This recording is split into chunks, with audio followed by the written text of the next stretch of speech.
ایک اجنبی شخص آیا، مجلس میں آیا، آ کر کے سیدھے حضور پاک صلی اللہ علیہ وسلم کے قریب بیٹھ گیا، اتنا قریب کہ اپنے گھٹنے حضور کے گھٹنے سے لگا لیا، قریب سے قریب ہو کر بیٹھا۔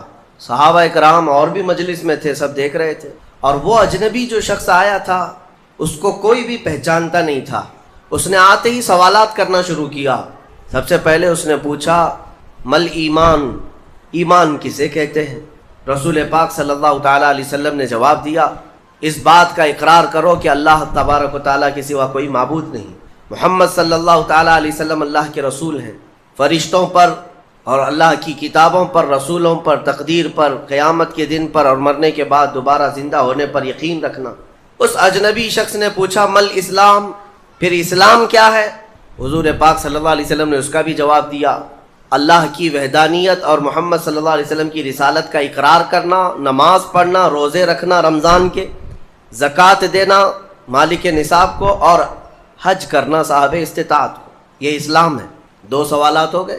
تیسری مرتبہ اس نے سوال کیا مل احسان، احسان کیا چیز ہے؟ احسان نیکی کو کہتے ہیں، احسان یہی پورا تصوف ہے جس کو لے کر آج صوفیہ اکرام چلتے ہیں۔